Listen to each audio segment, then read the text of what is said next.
All right, so ready for this? We're going deep on winning arguments this time. Uh-oh. Yeah. Sounds intense. Well, think about it. Love, work, family arguments pop up everywhere, right? Yeah. So we're using Gerry Spence's book as our guide, How to Argue and Win Every Time. Now that's an ambitious title. It is, You'd right? think it'd be all about logic and tactics. Right, like a courtroom drama. Exactly. But Spence actually says, no, the real power is something else. Okay, I'm intrigued. What's the secret weapon? Raw emotion. Pure and simple. He calls it arguing from the heart zone. Really? Emotion.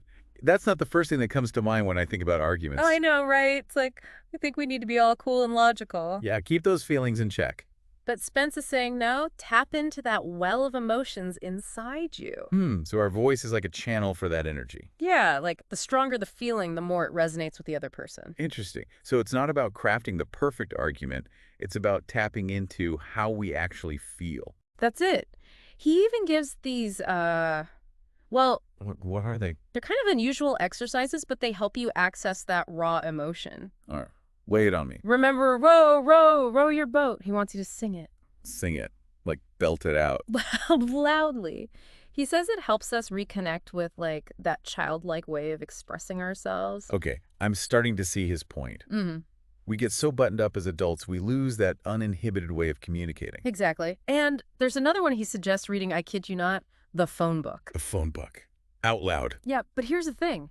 You read it with different emotions. So like angry phone book, happy phone book. Sad phone book, the whole range. It's not about the words, it's about letting the feeling ride on your voice. I have to say, this is making me think about those times when I've been truly moved by someone speaking. Yeah, It's rarely just the logic, it's the emotion behind it that sticks with you. exactly. The most memorable speeches, the ones that really get to you, Yeah. they tap into something deeper. It's like music almost. Okay, so we've got the feeling part down. But this is where Spence throws a real curveball. He says to win an argument in a love relationship, you got to learn to lose. Wait, what? I know, right? Sounds completely backwards. How does that even work? Well, he believes love shouldn't be about giving up your whole self. Okay, I'm following so far. He uses this analogy of a cup. A cup. Yeah, yourself. It's this unique cup, right? Filled with all your experiences, your love, your fears, everything that makes you you. Oh, okay, I like that image. So it's not about emptying your cup into the relationship. So where does the losing come in? It's about giving from the cup, not giving away the cup itself. You can share your love, your loyalty, your energy. But you don't lose yourself in the process. Exactly. And that's where the losing comes in. Trying to control everything, needing to be right all the time. I see. That actually backfires. So it's like letting go of the need to win every little battle. He tells this great story about choosing wallpaper with his wife. Instead of arguing over which samples they hated, they focused on finding one they both actually liked. That's a good strategy, actually. It is shifting the focus from winning to finding common ground. Feels less like a battle, more like teamwork. And that's the whole point. Sometimes the win in love isn't about getting your way. It's about understanding your partner, finding a solution that works for both of you. Exactly. And that idea can apply beyond just romantic relationships, too. It makes sense. Yeah. Okay, but what about anger? It feels like it just pops up sometimes, especially in heated arguments. Oh, yeah, anger. It's unavoidable. In fact, Spence says a marriage without anger is a marriage between corpses. Between corpses. Okay, that's a little dramatic. She's got a flair for the dramatic, that's for sure. But he's making a point. Anger is a natural human emotion. So how do we handle it without, turning into those corpses he's talking about? Well, he offers a different way of looking at it. He doesn't see anger as an attack. Oh. What does he see it as? He sees it as pain in disguise. Pain. So every time someone's angry, they're actually hurting. It's not always obvious, but underneath that anger, there's usually some kind of pain or hurt. Wow. That's a pretty big shift in perspective. It is. And he compares uncontrolled anger to, get this, a tornado. A tornado. Yeah, like it can wreak havoc and leave a path of destruction. Okay, I get the picture.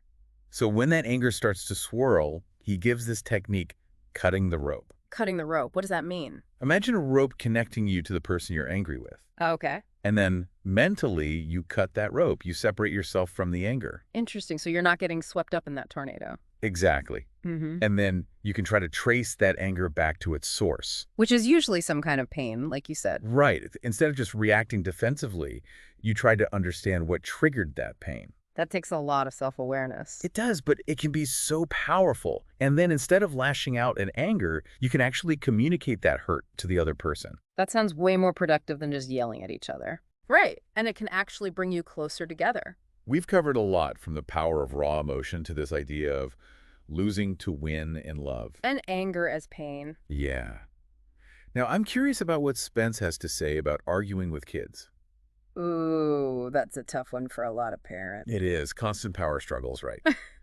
Well, Spence has some strong opinions on this one. Like what? He actually thinks arguing with kids is usually a sign we're using the wrong tools. Oh boy, this is going to be good. Yeah, get ready for some tough love. I'm all ears. He really emphasizes respect in the parent-child relationship. Okay, respect makes sense. He calls it the magic mirror. What you give is what you get back. Respect begets respect. Control begets rebellion. So if we want our kids to respect us, we have to show them respect first. Right, but that can be hard when they're, being kids. Testing boundaries, pushing your buttons. Yeah, all that fun stuff.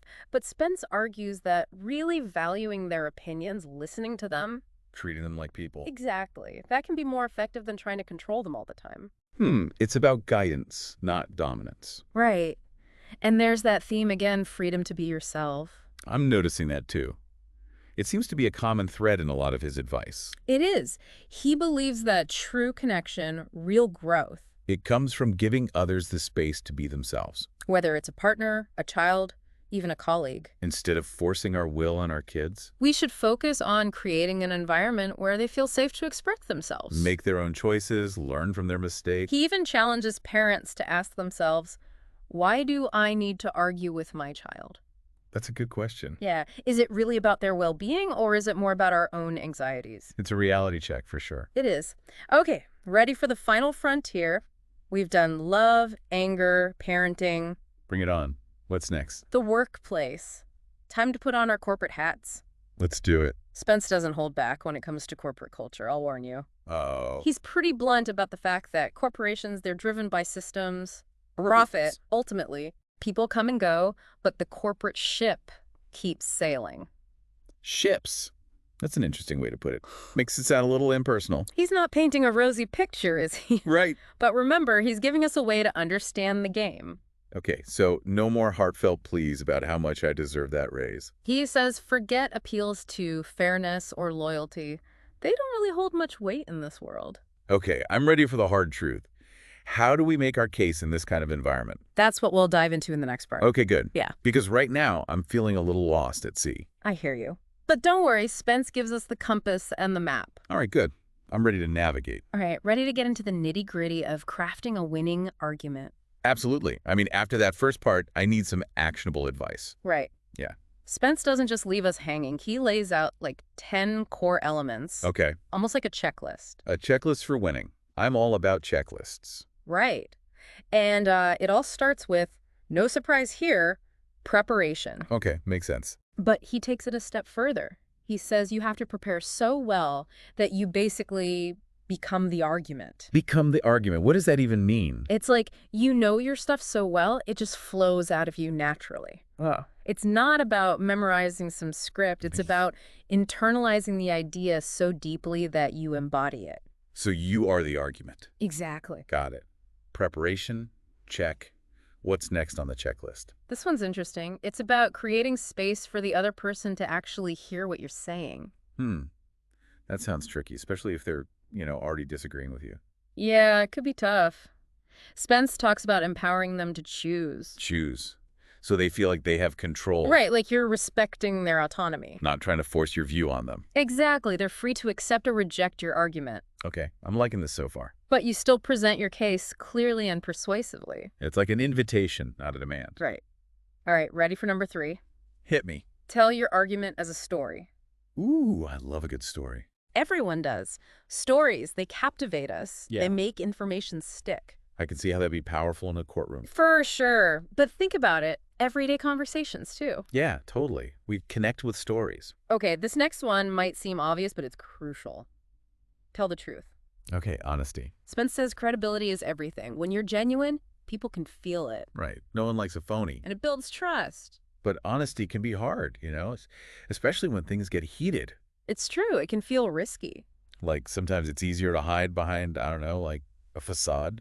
But Spence says vulnerability can actually be a strength. A strength? How so? It shows you're human. You're not afraid to be real. Okay, that's a good point. Less facade, more authenticity. Got it. Okay, number 5, be clear about what you want. Straightforward. I like it. No beating around the bush. See what you mean. Exactly.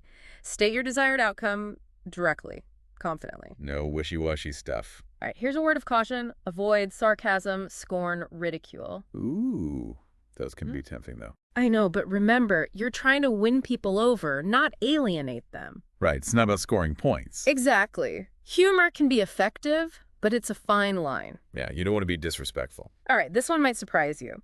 Spence actually advises caution when it comes to logic. Wait, logic? I thought logic was the foundation of a good argument. It's important, don't get me wrong. But he says relying solely on logic Can backfire. It can. Sometimes it leads to outcomes that just feel wrong, even if they're technically correct. You know what? I've actually been in those situations. Yeah. You win the argument, but it still feels bad. It's like logic without heart. Yeah. So the key is to balance logic with emotion. Find that sweet spot. Right. Because logic alone can be dry, uninspiring. You need that passion, that energy. You really move people. Got it. Yeah. So we've got preparation, creating space, storytelling, honesty, clarity, and watching out for too much logic. You got it. What else is on the checklist? This one's about action. Don't just react. Take the initiative. Be proactive. Exactly. Dictate the pace of the conversation. Winning takes action. I like that. It's about taking charge, leading the conversation. And finally, understand your own power. Power. Give yourself permission to win. Believe in yourself and your ability to persuade. Okay, but winning doesn't mean being a jerk. Not at all. It's about confidence, but also humility. Respecting the other person, their point of view. Exactly. And these are just the foundational elements. Spence goes much deeper in his book, Yeah. but it's a solid framework. It is. This is giving me a whole new way of thinking about arguments. Right. It's not just about winning or losing.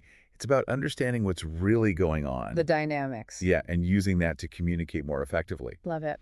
But I got to be honest, I'm still a little fuzzy on how to apply all this in real life. I hear you. It's one thing to understand the concepts, but putting them into practice? That's the hard part. It is. And luckily, that's exactly what we're going to do in the next part of our deep dive. Perfect. Can't wait. Okay, so we've got our argument checklist, but now for the real test.